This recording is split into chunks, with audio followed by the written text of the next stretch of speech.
Nouez les fils.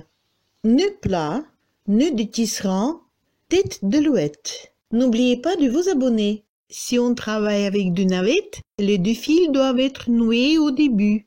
En cours de travail, quand on voit que le fil restant ne suffira pas pour l'élément suivant, il faut penser à en ajouter. Il existe 3 nœuds principaux qu'on puisse appliquer pour nouer 2 fils et pour que ce raccord soit solide, si on travaille avec deux navettes. Ce sont le nœud plat, le nœud tisserand et le nœud tête d'alouette. Ce sont les nœuds les plus utilisés. Mais quel que soit le nœud, il faut le glisser le plus possible au ras de l'élément précédent. Nœud plat, nœud d'Héraclès. On commence par le nœud plat. Ce nœud est également appelé nœud d'Hercule ou nœud d'Héraclès. L'histoire du nœud plat, appelé aussi nœud d'Héraclès, est assez romantique. Ce nœud remonte à Rome antique, où la mariée serrait la tunique par un nœud d'Héraclès que seul le mari dénouait lors des noces. Le nouage consiste à former une demi-clé, puis une seconde, mais dans un sens inverse, de sorte que les 2 bouts de chaque brin sortent par le même côté dans chaque boucle. Le nœud plat est la façon la plus traditionnelle de réunir 2 fils. Il faut toutefois veiller à le réaliser correctement. Pour cela, il faut poser un brin du fil dessus l'autre fil,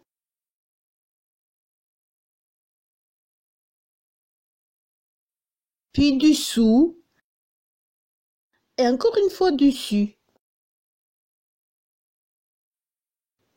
Faire le deuxième nœud en croisant les bouts de façon que le même brin soit encore une fois dessus et ensuite dessous. Tirez sur les extrémités du même fil pour serrer et on obtient 2 boucles. Chacun des brins doit entrer et sortir du même côté de la boucle formée par l'autre brin. Sinon, le nœud pourra se défaire à la première tension. Voici comment on le fait en pratique.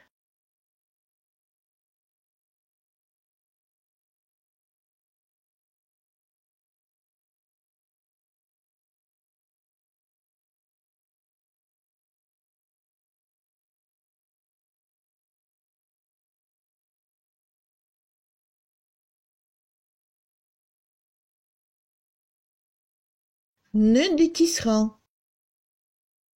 Le nœud de tisserand est également appelé nœud d'écoute.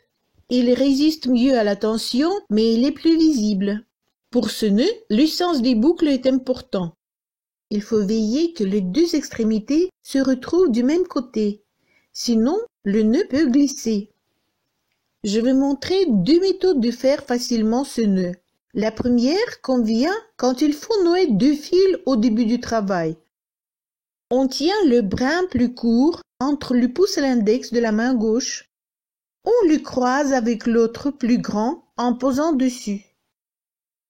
Maintenant, on maintient le croisement avec ses doigts. La main droite fait la boucle. On ramène le fil en passant sur le pouce gauche, puis derrière le bout plus long et en revenant devant le bout plus court. Et avec l'index droit, on plie le bout du fil plus court à l'intérieur de la boucle. Le pouce gauche l'attrape et maintient. Il reste à tirer sur les extrémités du même fil pour serrer.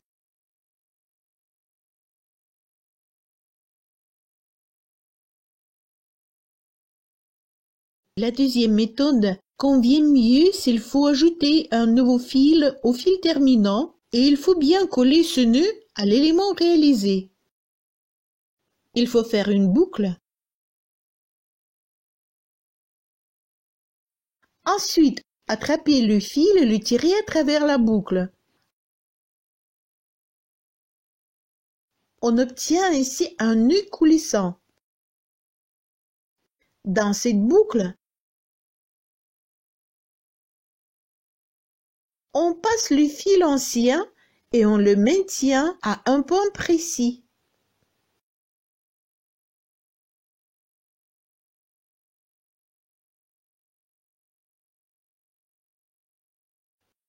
On tire sur les 2 extrémités du nouveau fil.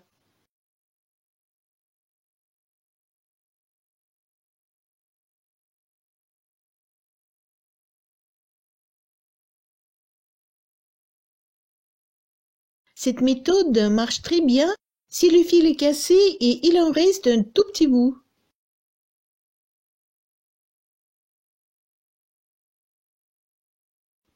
Alors on passe ce bout dans la boucle du nœud coulissant, on le plie et on le serre avec le doigt en tirant en même temps sur les extrémités du nœud coulissant formé par le nouveau fil.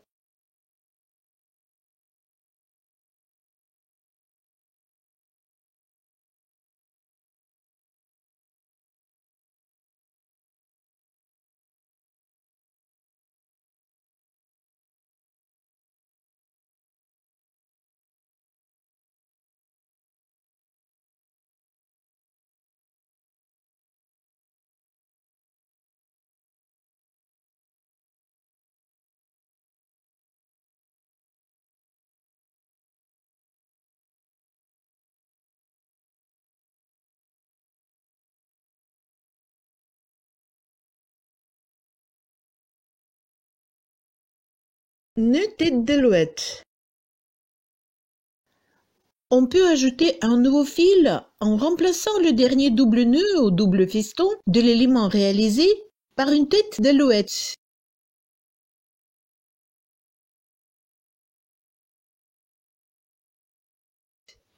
S'il s'agit de l'anneau, il faut l'ajouter avant de fermer complètement.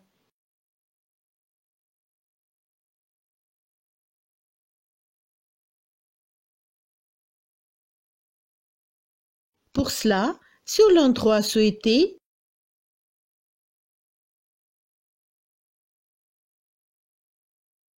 il faut passer la boucle du nouveau fil du haut en bas dans l'anneau.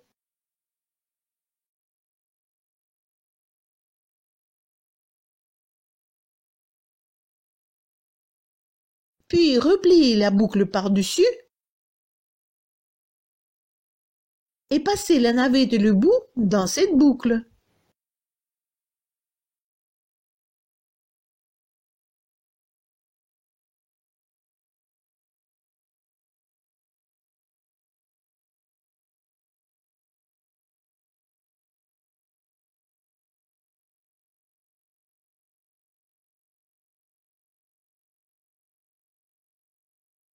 Serrer le nœud tête d'alouette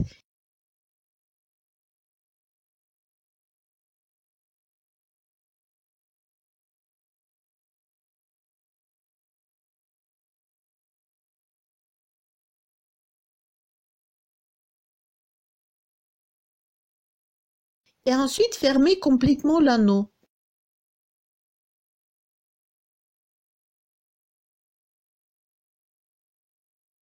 Dans la prochaine vidéo, on va voir comment rentrer les fils pour qu'ils soient invisibles.